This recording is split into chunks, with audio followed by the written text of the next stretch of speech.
What's going on, guys? Welcome to the video. So it seems another day, another Ramona plot. This one's being exposed by The Express, and it says how new law could block Tory majority and reverse Brexit. Boris Johnson's hopes to win a general election by a landslide and deliver Brexit might soon die, as Remainer MPs are plotting to use an electoral change that would significantly lower the Prime Minister's chances of winning at the polls, Ken Clarke suggested in a recent interview. So, Ken Clarke, what a surprise. Now let's take a listen to what he actually had to say, and then we'll go over it. Well, people will want to reduce the voting age to 16 for a start, but I think a lot of people are thinking of a lot of other ingenious things they could put in.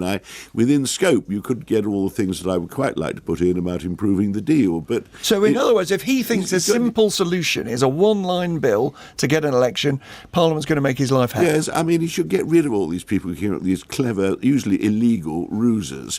And also, listening to your interview with the man from the Scottish Nationalists, I wouldn't rely on the fact that they're eager to help him have his instant election, telling the people, quite untruthfully, this is Parliament versus people. We need a better informed election. We're going to have one soon, but we need to get rid of all this rubbish about the detail of how we're leaving the EU first. So you heard Ken Clarke say there that he thinks the 16 and 17-year-old vote is going to be attached onto this one-line bill that might be needed for a general election, as I have said before, and that could hurt the Tory majority. I'm not so sure that it really would, because yes, while quite a lot of 16, 17-year-olds would vote for Labour, there still will be a lot of votes for the Conservative Party in the other direction. Plus, Brexiteers will start targeting 16 and 17-year-old voters in their campaigns, so it will be mitigated. Now, the article continues. In a historic vote yesterday, MPs backed a Brexit deal for the first time since the start of negotiations with Brussels. However, it was a short-lived triumph, as only 20 minutes later, lawmakers voted against the Prime Minister's timetable to get the bill through the Commons, meaning the Prime Minister's hopes of the UK leaving the EU on October 31st are all but dashed. Maybe not, there might be other ways around it. Mr Johnson is now expected to demand a general election if he is forced into a 3-month delay by EU leaders. Britain could then be headed to the polls before Christmas, and according to the latest surveys, the Conservative Party is 15 points ahead of Labour. Surprise, surprise. Despite the promising outlook, according to former Conservative MP Ken Clarke, Remainer MPs are plotting to use an electoral change that would significantly lower the Prime Minister's chances of winning at the polls. The veteran MP warned that MPs will want to reduce the voting age to 16 to hurt Mr Johnson's chances of gaining a majority in a general election. Speaking to Radio 4's Today programme, Mr Clarke said they're desperate to fight this election. People will want to reduce the voting age to 16 for a start, but I think a lot of people are thinking a lot of other ingenious things they could put in. Yeah, attaching things to Boris Johnson's deal, like you heard earlier, which is something that Ken Clarke wants, and who knows what else. It's the Ramonas with Burko in charge. Anything's possible. And that bit there just talks about what we heard Ken Clarke say in the interview himself, so we'll move on from that. A Daily Mirror modelling of the 2017 election shows that if 16 and 17-year-olds were able to vote, Labour could have gained 7 seats from the Conservatives. The model used data from the Office for National Statistics to get estimates for how many potential extra young voters there were in each constituency in England and Wales.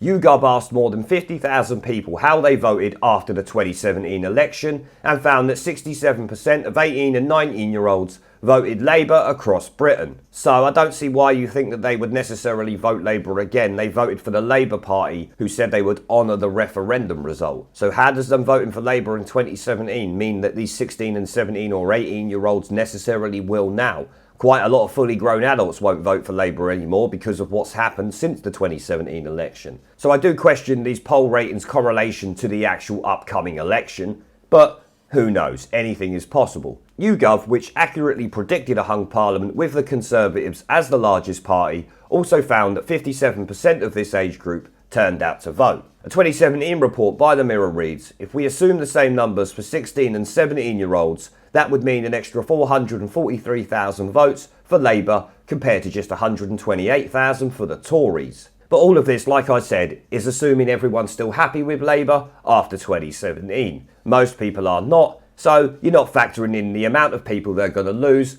from the Labour voter who refuse to vote for them now, either because Corbyn's there or because of the debacle over Brexit. This would be enough to change Southampton, Itchen, Thurrock, Chipping and Barnet, Hastings and Rye, Pudsey, Presley Pembrokeshire and Calder Valley from blue to red. Maybe depending on how obviously the older generation's votes have changed from 2017. None of these polls or the figures they give in are allowing for the fact that people don't support the Labour Party anymore because of the way they have acted since 2017. I mean, I thought the Express would have pointed that out, to be honest with you. This would have meant the Tories and DUP combined wouldn't have a majority in the House of Commons. Another 9 Conservative MPs would have seen their majority slashed by at least 50%. No, you mean at most 50%, because once again, you're not allowing for the Labour voter who won't vote for Labour anymore and might go somewhere else, possibly even the Conservative Party. Considering what we saw yesterday from Gina Miller, I think the Conservatives and the Brexit Party are definitely going to need to work together, and Boris is going to have to go for no deal, because these Remoaners are going to do their best to even stop his deal. Our model only looked at England and Wales because we don't have accurate data on how young people in Scotland and Northern Ireland voted. Well, therefore, the whole thing is rubbish because we're missing parts of the country. In the event of the voting age being lowered to 16, a Labour majority could be possible. Possible, but still unlikely, potentially paving the way to a second referendum and Brexit being reversed. Yes, potentially everything is an option, and right now, literally I've said it countless times, anything can happen. But I still think this is a little bit of scaremongering going on here. I don't think this is actually likely to happen because it's not taking into account how many Labour voters, as I've said multiple times throughout, are not going to vote for Labour anymore because of the 2017 election manifesto and their current stance on a second referendum, as this article points out. So yes, while a one-line bill will be dangerous and could allow these amendments to be tabled to it, hopefully it doesn't need that. Hopefully we get the extension and Labour just agree under the Fixed Term Parliaments Act to have an election and stop running away from it. Corbyn can't be a coward 3 times from an election, surely. Well, actually, I suppose he can, but most people wouldn't consider the idea. The opposition party running away from the chance of being in the government. It's incredible, as I've said before. But anyway, I'm going to end the video there, guys. It was just a short update this morning to bring you this quick breaking story that was released a few hours ago. I want to thank the channel's PayPal, Patreon and Subscribe-Star members for supporting the channel, along with everyone who watches my videos. Remember to let me know what you guys think down in the comment section below. Leave a like, subscribe with the notification bell and share this video as it helps the channel a lot. And I will see you all in the next one.